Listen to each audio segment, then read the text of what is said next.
And so the basics of the forces and property of sustainable dynamic is this. One is that it has to be systemic. Two, it has to be holistic.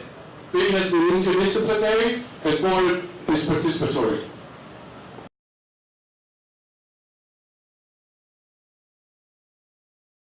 If you take these four elements and you put it into a pot, it naturally is sustainable. It has its own check and balance, it has its own dynamic, each one of them adds it, and it solves a bigger solution. We call it SHIP, the dynamic towards natural sustainability. And that's what we do.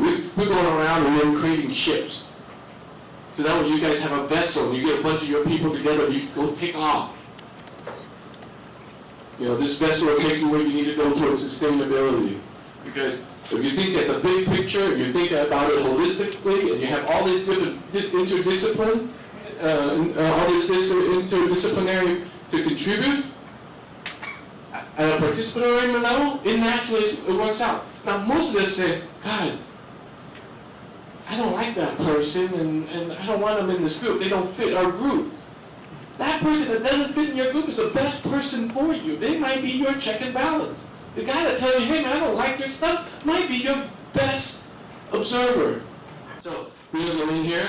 So, sustainable dynamic. I mean, this is a whole workshop in itself, but I'm going to go through quickly, see if you guys can follow me.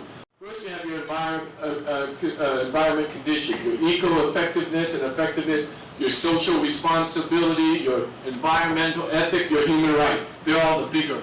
They're the big framework, right? They're the bigger framework.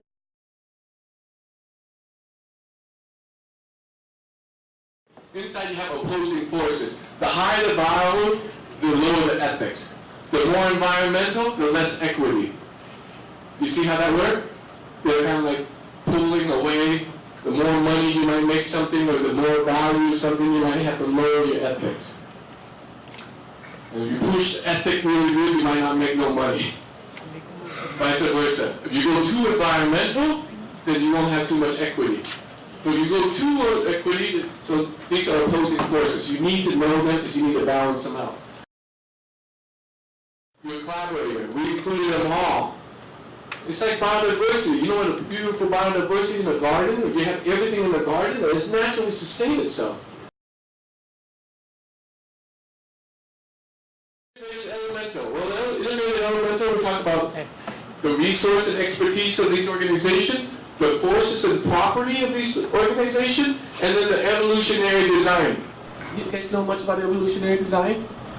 Basic, simple process is just system that allow itself to change and evolve. If it doesn't change and evolve, it doesn't survive.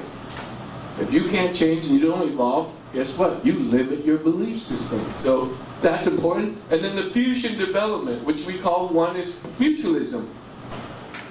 Mutualism is like, hey, you know what, I'm doing this, and you're doing it too, but differently. And we came together and we share resources, we just exponentially double. It's not just 1 and 2 and 3 and 4, it's all about exponential when it comes to mutualism. So, mutualism is an important part. Second one is creative economics. I heard this, if I heard all the presentation in the morning session, they all have this same problem. They don't want to mutualize too much, and they're not looking at creative economics. If all you guys are trying to make money at each other, how can you become competitive in the real marketplace? So you gotta have to like, hey, you know what, let's share a resource. If we share a resource, I'll help you out. We won't make money right now off of each other, but in the long run, we'll make bigger money. And then we'll be able to position ourselves in a more global marketplace.